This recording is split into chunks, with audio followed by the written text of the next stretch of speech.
வணக்கம். பாம்பன் பால திறப்பு நிகழ்ச்சியில் மோடி அவர்கள் பேசும்போது, தமிழ் மொழி மீது பற்று இருப்பதால் தான் அதன் கலாச்சாரத்தை உலகளவில் கொண்டு போய் சேர்த்துள்ளோம். தமிழகத்திலிருந்து சில தலைவர்கள் கடிதம் எழுதுகின்றனர். ஆனால் அது ஆங்கிலத்தில் உள்ளது.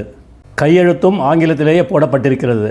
அந்த தலைவர்கள் கையெழுத்தையாவது தமிழில் போட்டு கடிதம் அனுப்பக்கூடாதா என்று கேட்டிருக்கிறார்.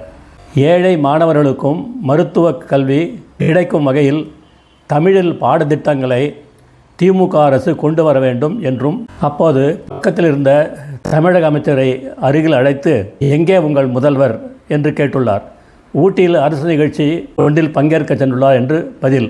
இங்கே நடந்து முடிந்திருப்பது அரசு நிகழ்ச்சி, அரசியல் நிகழ்ச்சி அல்ல, நாட்டின் வளர்ச்சிக்கான நிகழ்ச்சி. இதை உங்கள் முதல்வரிடம் போய் சொல்லுங்கள் என்று கடுமையான குரலில் கூறி சென்றுள்ளார் பிரதமர் அவர்கள். ஜெய்ஹிந்த்.